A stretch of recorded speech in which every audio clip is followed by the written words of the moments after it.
periódico que estamos quemando representa lo que pensamos que hay que hacer con la política económica y social del gobierno y de la troika.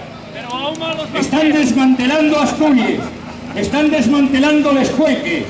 El dinero de los fondos mineros para la reindustrialización desapareció hace tiempo por las alcantarillas de la corrupción, el amiguismo y el despilfarro. Y ahora cierran los pozos y las minas.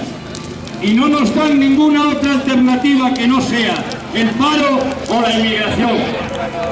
Todos y todas tenemos derecho a un trabajo, una renta básica que nos permita llevar una vida digna. El Estado debe garantizar los derechos básicos de las personas. Es hora de repartir la riqueza, de recuperar los derechos sociales. Más de 6 millones de parados y paradas en el Estado español y más de 123.000 en Asturias con sus familias suponen el hambre para la tercera parte de la población. Y si protestamos recibimos multas, palos, detenciones y cárcel. Están hundiendo Asturias y desguazando nuestra tierra. No podemos permitir que el futuro de las asturianas y asturianos sea la inmigración.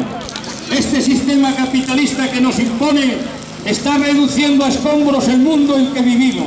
Y esta realidad no la vamos a cambiar mirando para otro lado ni esperando a que cambie por sí sola.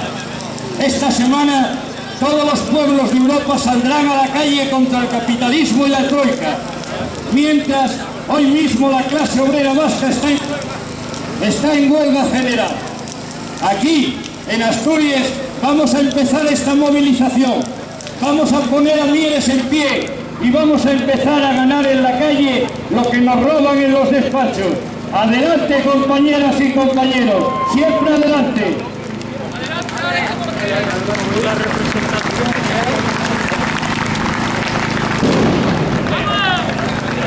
Marcha oficial de guerra del cuartel general del Generalísimo, correspondiente al día de hoy, 1 de abril de 1939, tercer año triunfal.